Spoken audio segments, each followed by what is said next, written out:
looking under every rock, and you come up with nothing. And then people at the end of the day say, well, his father was found to shop his son.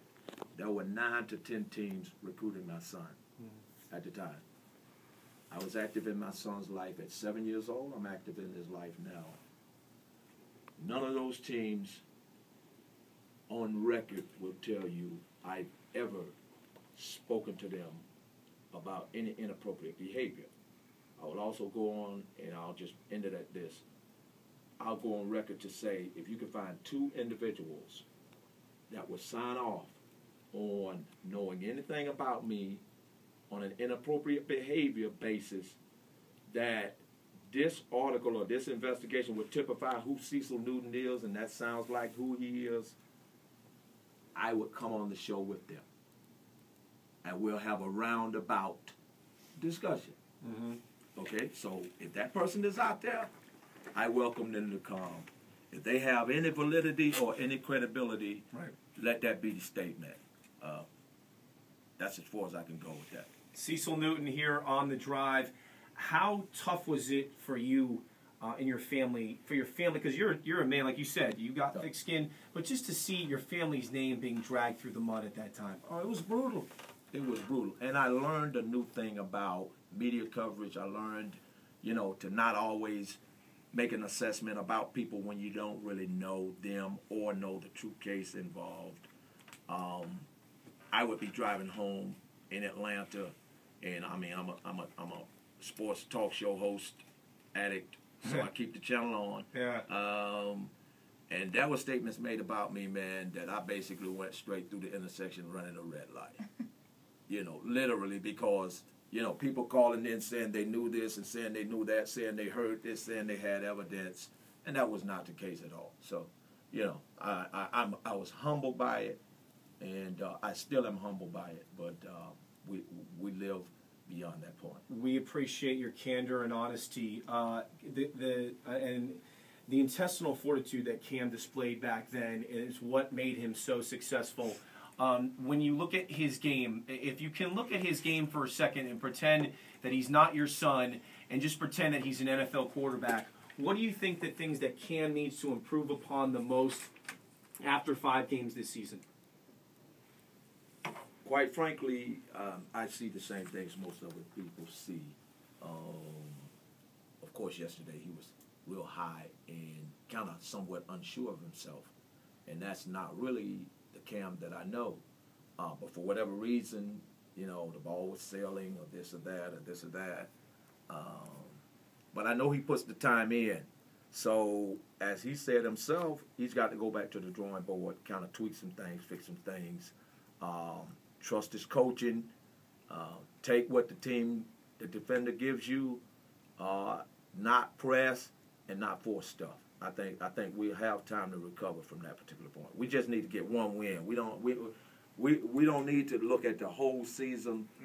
With our next opponent, we need to win. 13-12, 9-8, it doesn't matter to me. I just want to see a W. Yeah. Against the Dallas Cowboys coming up in 13 days. It sounds like to me, Cecil, the one thing more than anything that you want Cam to work on is just being able to handle his emotions same way each time he goes out there.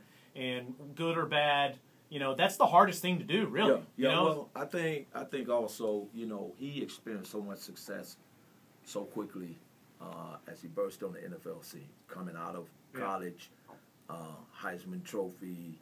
It was an Alice in Wonderland experience. First year, great. Cam, you're killing it. You're busting him. Wow, he's unstoppable. This or that. I tell him time and time again, I say, Cam, don't drink the Kool-Aid. Don't drink the Kool-Aid. It's real sweet. All right? Now, with that comes a measure of accountability. Every now and then, you're going to get a dose of vinegar. And maybe you might be drinking a cup of vinegar right about now.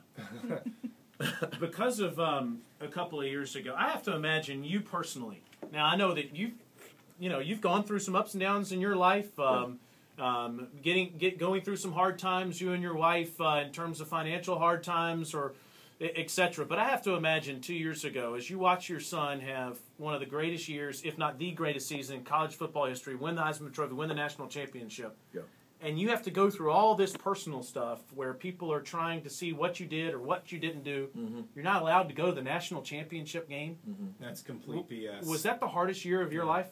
In all actuality, I went to Arizona with my family. I did not attend the stadium. Right. I want to spell that out. But I mean, how unfair is that, right Well, there? I mean, you come know, on. I'm living with it because I don't want to offend policy.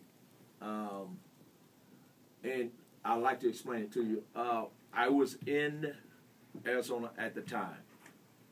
And what really touched me, to be quite frank with you, was as I stood there walking distance from that arena, and my son was having such a significant impact and influence on that particular game, and I was outside, somewhat forbidden from entering. So we watched the game from about a mile away at a hotel ballroom. Myself and a good friend of mine, and I always just felt a great connection with Cam and this whole experience. And when we won, we walked back to the stadium for the celebration. So it was probably about a 35-minute walk. Wow. True story. We walked up to the stadium and into the arena because by that time, 85% of the people had already gone outside. You know, they were just comings and goings. So we come through the arena door, kind of like stragglers, and by happenstance, the person that was with me, we were in the upper portion of the stadium. He walked down the stadium flights of stairs approaching the field. When he got down there, we hadn't been in the stadium a minute and a half to 2 minutes at the most. When he got down to the foot of the stadium where you can, you know, the closest point you can get to the field, Cam had been circling that whole arena shaking fans' hands. The moment he got down there, Cam was maybe 10, 15, 20 feet away. So when Cam came up to him, he grabbed his wrist. When he grabbed his wrist, he looked up to see who it was. It was now which is my operations director of the foundation. He looked up and saw him, recognized him. He said, "Where's Pop?" And I was only there to meet back with my family. Yeah. Mm-hmm. So when I saw all of that occurring from probably about 100, 200 feet away, they start beckoning for me to come down there. That's why people suspected that I had attended the national championship game. It didn't bother me at all because I have a bond with my son. I have a bond with my family.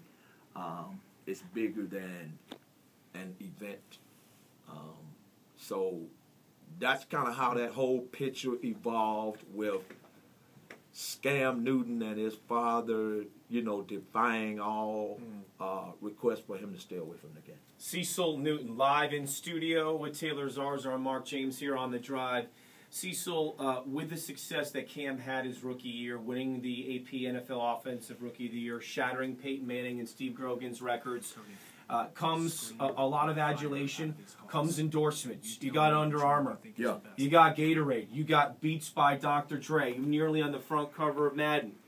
Some players, perhaps, you know, that makes them not want as much. To all the Panther fans out there that want to know that Cam still wants to be the best, that still wants to make the Carolina Panthers perhaps a Super Bowl franchise. Yeah. What can you say to them out there to know that he still wants it just as bad as he did when he was back at Florida? Even more so. And I think a vast portion of Cam's sulking and disappointment is he's carrying the burden of delivering the goods to the Panther fans. And he doesn't make excuses. If you would notice in some of his press conference, he says, "I'm embarrassed. I take the blame. The Panthers fans should be disgruntled," and all of that. So, you know, again, I mean, he's wearing it on his sleeves. People saying he's wearing the towel on the head. He's sucking at the end of the bench and this and that and this and that. But it's a burden for him. But I think he has to understand that he can't do it all alone, that there are a lot of moving parts in this league. And they're great players on both sides of the ball on every team. Cecil, we're going to take some phone calls and also talk about your foundation, because we definitely want to do that, because I know that work is really important to you, very Yes. important to Cam. Yes. So we're going to do that. But let's grab a call from Robert in Mint Hill with Cecil Newton. Hey, Robert.